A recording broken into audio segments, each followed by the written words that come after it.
Well, good morning, everyone. Afternoon or evening. I'm Dr. John Demartini, and this is our weekly webinar presentation. And today's topic is about forgiveness. And I'm sure most of your life you've heard of the term. You've probably thrown it around and probably told somebody to forgive this person, or I want you to forgive me, or I forgive you, and these kind of languages.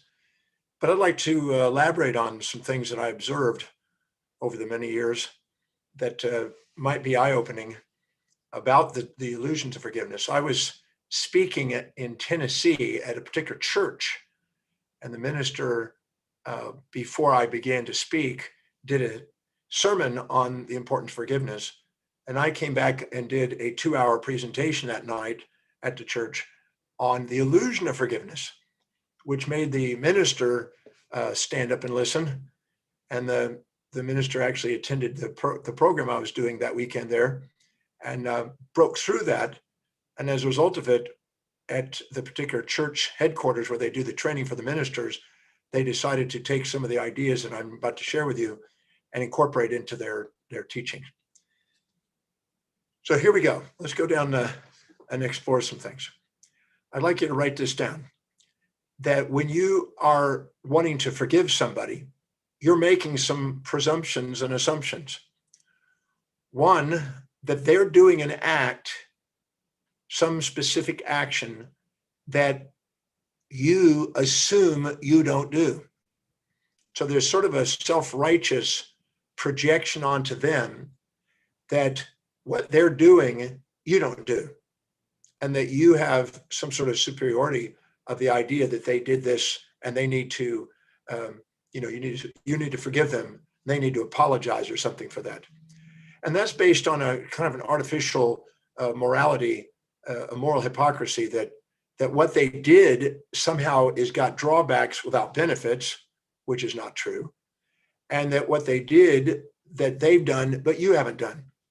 Because it's easy to point your finger at somebody else and say, well, you did this to me, and blame somebody. Epictetus, the Greek philosopher, said, first you blame others, then you blame yourself, and then you realize there's nothing to blame in the first place when you're fully aware.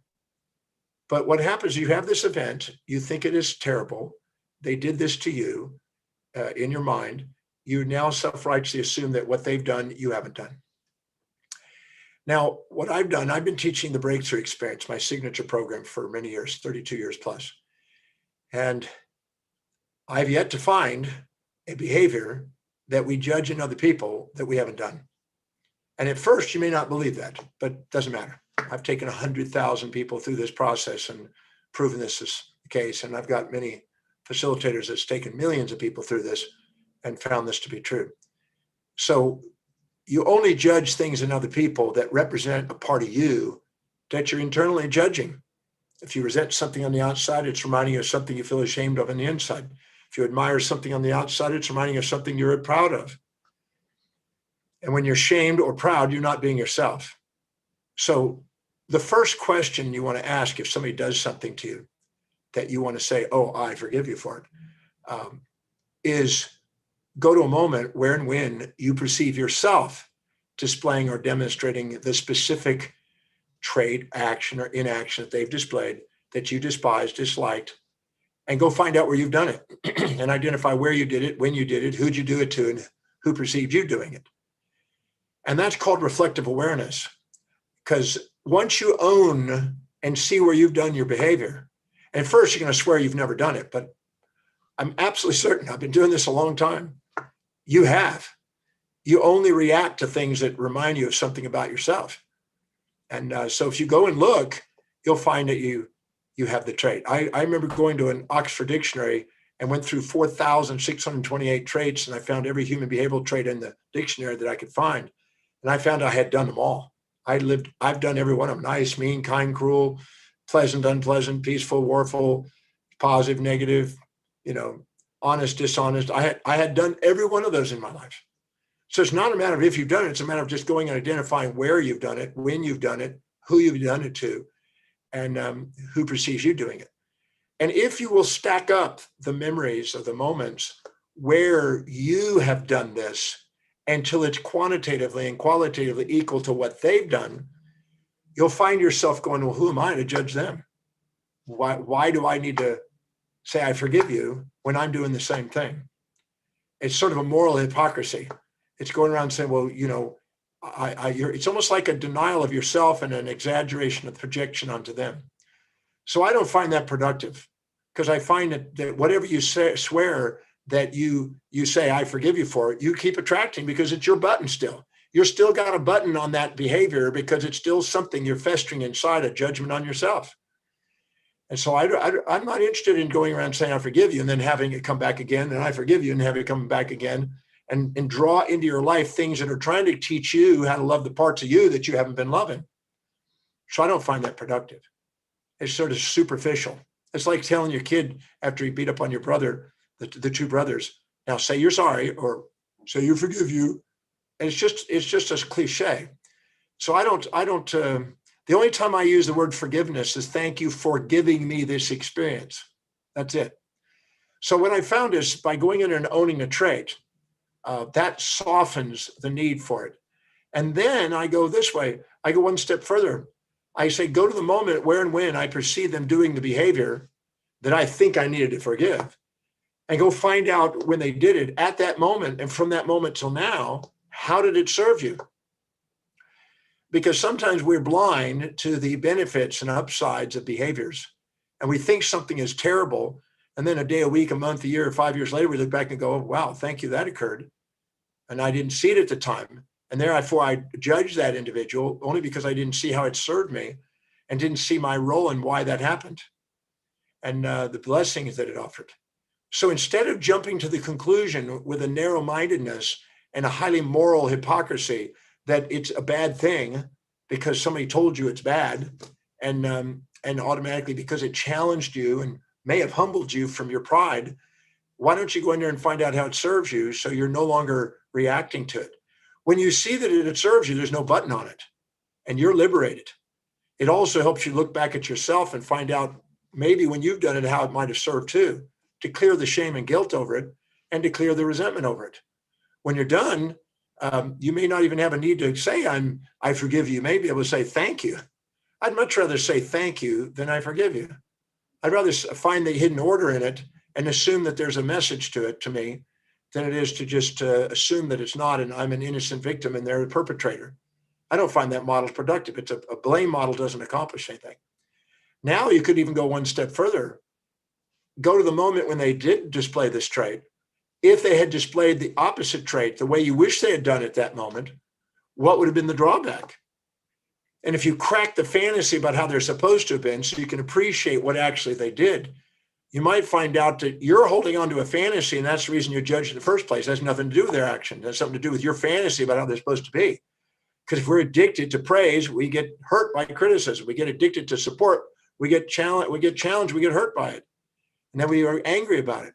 And sometimes we're immature and we're holding on to a fantasy of a one-sided world and not embracing the two sides of life, which we need to grow. Maximum growth and development occurs at the border of support and challenge. So for addicted to support, challenge hurts. But if we understand that we need both support and challenge to grow, then the challenge doesn't hurt. There's nothing there except thank you. I find that whenever I'm getting criticized, it's because I'm somehow above equilibrium and I need a little humbleness. And when I'm getting lifted, it's because I'm below equilibrium, I'm getting lifted. I'm a firm believer that whatever's going on in your life is trying to get you authentic. If you see life that way, you may find yourself being grateful for the events in your life instead of actually assuming that there's a mistake in the universe. Maybe there's not a mistake. Maybe when you project your values onto people and expect them to live in your values, you think there's mistakes, but they're not here to live in your values. And you're not here to hold on to fantasies. They're here to break those fantasies and those prides and humble it and get you back into authenticity. If you're proud or shamed, those are two facades and personas that are covering up the real you. But the real you is an authentic state of grace and love. So if you're in that state, there's nothing there to forgive. It's just something to be thankful for. Now, if you go in a step further and you find out at that moment, where has this individual done the opposite in their life? Look at a moment, go to a moment where and when you perceive the same individual displaying the opposite trait to what you judged. And you'll find out that at times they're the opposite. And then you can't label them that way. And then you realize that when I'm doing things that support their values, they're one way. When I'm doing things that challenge their values, they're another way. And they're just a human being, an individual with both sides, like I am. And then when I go in there and I dig for that, I find out that they're just human beings. And who am I to judge them? Who am I to judge them and forgive them? Or who are they to have to apologize to you? We can easily cliche things and say, oh, I'm sorry. Okay, I forgive you. But whatever you say you forgive, you typically keep attracting. It's like the husband who comes home late. He's got a value on building his business and sustaining his income. And she has a value on making sure the food is on the table, or maybe it's the other way around. Maybe the man's doing that at home and the woman's working. Today, you never know with gender, it could be a complete spectrum. But whatever it is, somebody may have a value on being home and cooking, and another person may be at home working and making income. Whatever it may be, if that person has a value in business and they come home late because they're trying to solve their business, and they come home and this person's upset with them and says, apologize to me, you're late, and okay, I forgive you. What it is it's immaturity, in my opinion, because it's basically saying that you're supposed to be living in my values, which is the cooking, and you're not supposed to be living in your values, which is the working. And that's a superiority inferior. And if he says, I'm apologizing, he's subordinating to your values. And if you say, I forgive you, that means you're projecting your values onto him. I don't find that productive. I don't promote that. I think it's antiquated. I'd rather respect each other and level the playing field and understand that individual made the decisions based on their values, and they're not here to live in your values, and you're not here to live in their values. And you're not here to project your values onto them, because that undermines a relationship. Anytime you project your values onto them and expect them to live in your values, or they inject the values of you into them and they try to live in your values, it's a matter of resentment coming. And so I don't find that productive. I find that respecting somebody for their own individual values is much wiser. So I'm not a promoter of that. I don't go around, forgiving people for things. I'd rather be accountable for my perceptions and realize I'm drawing these things into my life for a reason, as a lesson, and it's my stuff. They're not responsible for how I feel. They're responsible for what they did, but not how I feel. And how I feel about it is my perception and my accountability. So if I go and find out what is that they've done, where I've done it, and own it 100%, and realize I'm not any different than them, find out how it served me until I'm grateful, find out if they had done the opposite and break the fantasy of how they should have been, find out where they've done the opposite, where I don't put a label on them, and then find out at the exact moment they did what they did, who is doing the opposite, because there's always a pair of opposites in life. When you do, you realize there's nothing there except thank you. And I'd much rather go through life and being thankful to somebody than to say, I forgive you, and have it keep showing up again. Because anything you say you forgive is stored in your subconscious mind, and you're wounded by it. And it's basically assumed that there's some sort of, down without an up, and you're storing that. And if it happens again, you're angry again, and you're going, why are you doing it again? And I don't find that very productive. Now, when some people say, well, forgiveness means to release it, but anything you judge that you still store morally as a good or a bad or a right or wrong or whatever doesn't go away from your mind. I've been doing this, studying human behavior a long time. You don't let that go. You only let it go if it's balanced. Anything that you infatuate with, that you are conscious of the upsides and unconscious of the downsides, occupies space and time in your mind as long as you have that perception.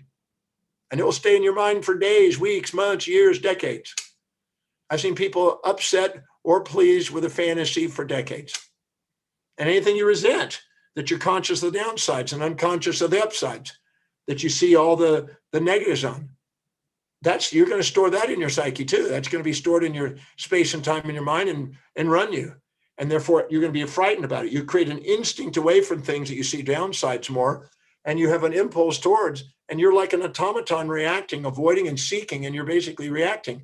And that's why forgiveness is based on a moral construct that what they did is morally bad and there's no benefits in it.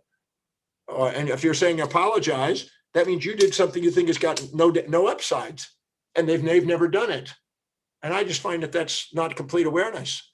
And why would I want to promote something that's not complete awareness? Just because of moral hypocrisy that people are trapped in about how people are supposed to be. When my observation that human beings have every trait. My observation is that if you look really carefully, if I said to you, sometimes you're nice, sometimes you're mean, sometimes you're kind, sometimes you're cruel, you would immediately go, yep. But if I said you're always nice, never mean, always kind, never cruel, you would go, nope. So why promote a fantasy about how people are supposed to be? I don't think that's productive. I know that that's exactly what Christians and Jews and Islamic followers and various religious people like to promote, but I don't find it to be true.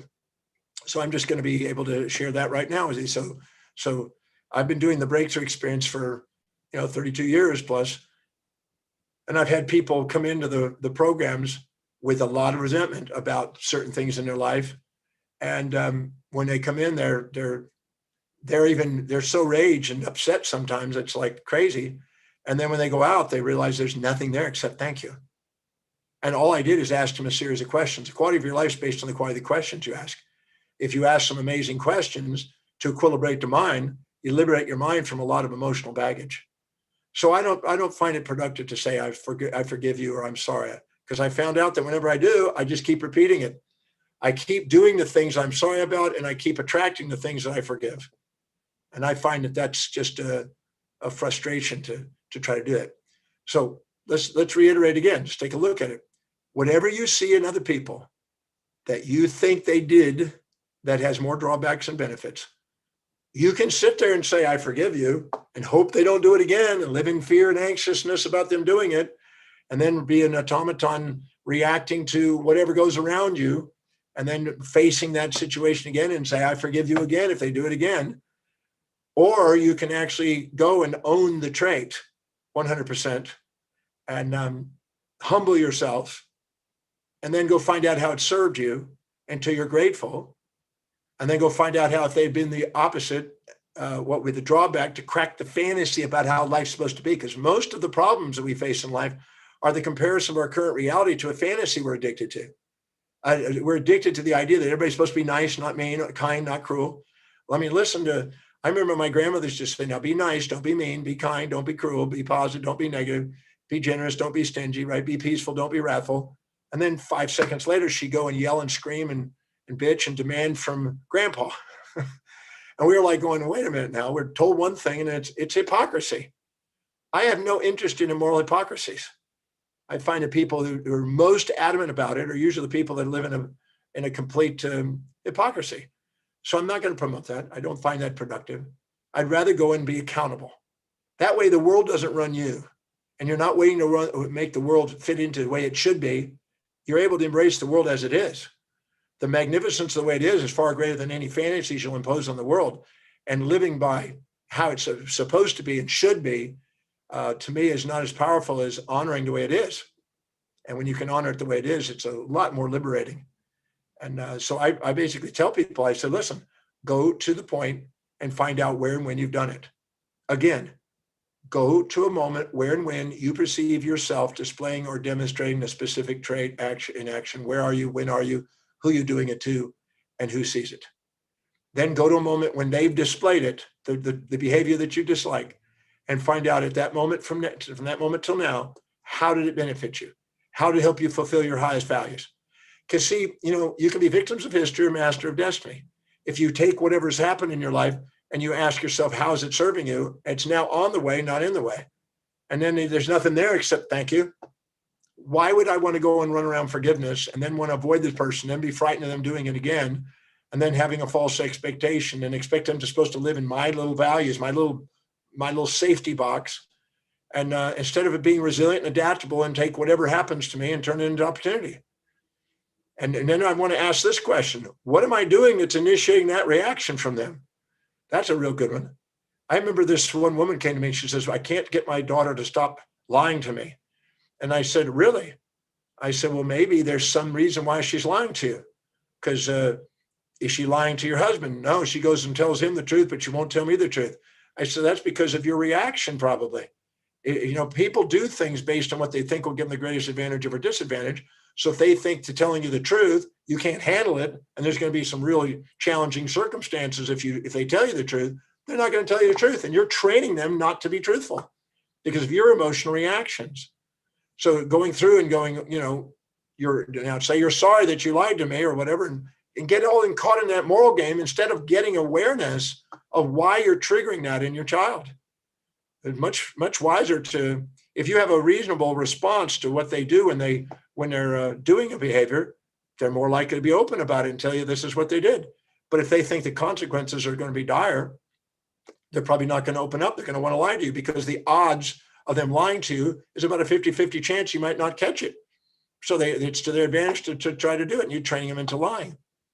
So going in there and finding out how it serves you, finding out how, if they did the opposite, what would be the drawback. And the most important one is finding out who's doing the opposite, whatever they're doing. That's a mind blower. If you've never done that, in the breakthrough experience, I actually have people go in there and say, okay, when somebody verbally criticizes you, who is verbally praising you, in reality or virtual reality in your head? And you'll find out that you were puffed up. You don't attract criticism unless you're puffed up in some way and elevated above the norm. For instance, if I walked in a room and you said, oh, Dr. Demartini, you're this and this, and you praised me in some form, and I walked in and I humbled myself below what you imagined me to be, you'd keep lifting me up. But if I walked in and you were praising me, and then I walked in and I go, I'm more amazing than you can imagine. You have no idea how amazing I am. And I puff myself above what you perceive me to be, you'll immediately criticize me. Because people praise or reprimand people when they perceive them above or below what they perceive them to be normally. And so that's a normal response. Criticism is not a bad thing. It's a response to perceptions. And people are going to do it. And no matter how hard you try, you're not going to avoid that in life. You might as well be resilient and discover how it can serve you and use it to your advantage. It may be waking you up. It may be humbling you. It may be taking you down from pride. It may be putting you into authenticity. It may be making you insightful. It may be help you refine skills of some form. It may help you go and study more. If you go in and find out how it serves you, there's nothing there to forgive. You're just something to thank. And I always say that anything you can't say thank you for is baggage. Anything you can say thank you for is fuel. So I'd much rather go in through and dig deep and find out what that blessing is.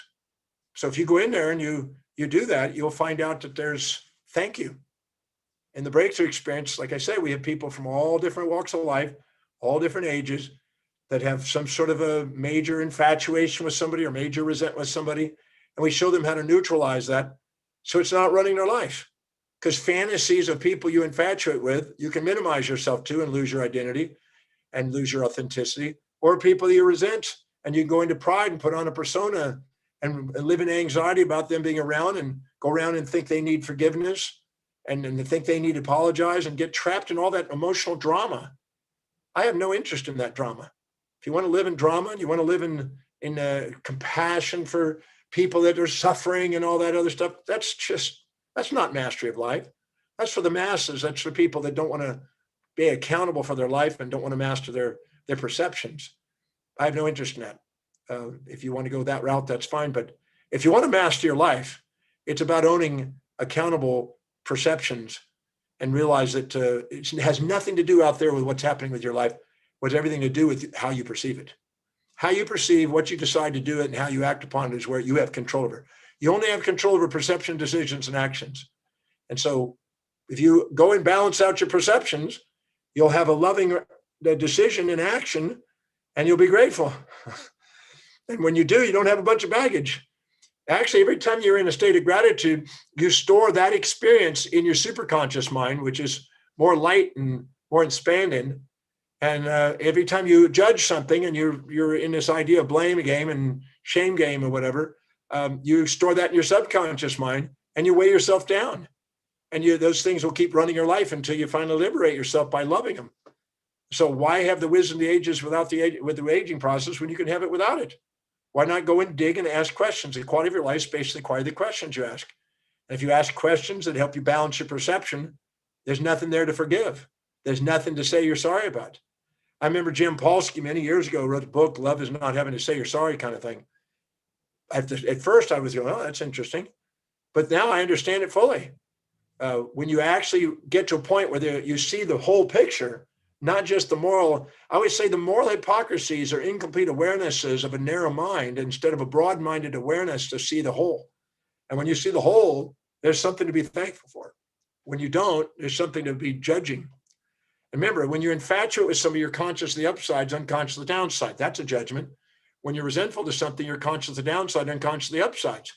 But when you're conscious of both sides, you're thankful and you feel love. And there's nothing to forgive and nothing to say you're sorry about. There's just something to be appreciative of. And then you appreciate and value. You help them appreciate and value and move forward in life. Anything that you can't say thank you for is baggage. You tell me how you want to live. So that was my special little message today, is to understand that maybe there's an alternative to the idea of forgiveness, unless you say, thank you for giving me this experience. That's the only time I use the word forgiveness. I don't go around and forgive people, and I don't find that productive. I think it's childish. And I don't go, I'm sorry, I'm sorry. I see sometimes parents do that. Now say to your brother, you're sorry, and say you forgive him. And they're both going, we're just having a normal fight, Mom. This is not a big deal. This is your stuff. And yeah, it's nice. It's nice social cliches. It's nice it makes people think that that's somehow resolved. But I find that the people that say I forgive you, they still harbor the idea that there was something there to forgive in the first place. When people come to the breakthrough experience and I ask them to pick out something that they might resent in their life to work on, to clear, they go, no, I don't have any resentment. I forgave them for all that stuff. Okay, what did you forgive them for? Well, that they, verbally criticized me when I was a child. Okay, well, obviously, if they did it again right now, what would that be like? Well, I wouldn't want that. I said, well, then you're still resenting it. Good point. Forgiveness is superficial. It's just a cover up for what's really still stored inside. So I'm not going to promote that. True love and appreciation doesn't require those terminologies. And I'm certain about that. I've been doing this a long time. And if you would like to learn how to do that, come to the breakthrough experience. I'll make you go through the process and see for yourself how true this principle is, and get to a point where there's nothing there except thank you, I love you. To me, anything less than thank you, I love you is not complete. No therapy is ever complete until cause equals effect in space-time. As long as you separate cause, they did this to me, and I'm the effect, and never realize that you're the cause of it is your own perception of it. Not what they did, but your perception of it. And you change your perception of it, then what they did doesn't really matter. William James, the father of modern psychology, said the greatest discovery of his generation is human beings can alter their lives by altering their perceptions and attitudes of mind. And that's so true.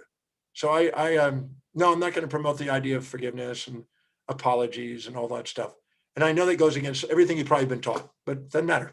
I'm just going to share it that way, and you can do what you want with it. And if you'd like to learn what I mean by that and how profound it is to actually get to a point of thank you, I love you for the events in your life, so you're not carrying baggage around and running your life as a wounded victim of history and want to be a master of destiny, come and join me at the breakthrough experience. Let me actually make you do it and hold you accountable and let you experience it firsthand. I guarantee your life will never be the same, because you won't see life through the same eyes anymore. It's over with. The victim thinking, that's all that's taught on television, the victim mentality, the perpetrator, innocent victim mentality. No, that's not complete. I'm not going to promote that in psychology. It's antiquated. It's there for the masses that want to blame and keeps the psychologists in business, but it's not the truth about life, and it's not the thing that empowers people to do something extraordinary with their life. So I'm not going to promote it. So you can do what you want with that. But anyway, I just want to share that just in case that was an eye-opener. And also, if you'd like to balance those emotions for greater achievement, because if you're infatuated with somebody and then they let you down, you're going to resent it. And if you're resentful to somebody and you're going to forgive them, all that is imbalanced emotional states. So I have a special masterclass on how to balance the emotions for greater achievement, because you're going to be weighed down by all those emotions and they're going to keep haunting you. And you can liberate yourself by transcending them, by seeing both sides. It's just by asking questions you don't do. Your intuition's constantly trying to do it, but you shut it down with your impulses and instincts, your animal nature instead of your angelic nature, your real executive function. And if you want to get this masterclass on how to balance your emotions, right now there's a free gift, Awakening Your Astronomical Vision, which is a very powerful audio program that I did in a planetarium in South Africa that I bet you watch more than once. It's a mind blower. It's about how to expand your vision to do something extraordinary with your life. And the bigger, the broader the vision, and the less narrow-minded you are, the less probable you'll be sitting there and I forgive yous and I'm sorry's. Because you got too much. Why get caught in trivia when you got something massive to go do? If you're inspired by a vision, you don't have time for trivia. You got too much going on. And so if you want to go and play a bigger game and want to have balanced your emotions and have on greater achievement, take advantage of this masterclass and get the free gift. Might as well take advantage of it. And contemplate what I said about forgiveness and apologies.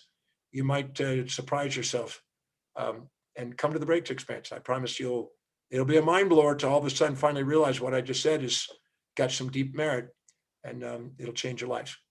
Anyway, grab the masterclass, grab the gift, contemplate what was said on forgiveness and apologies. And I look forward to seeing you on the next weekly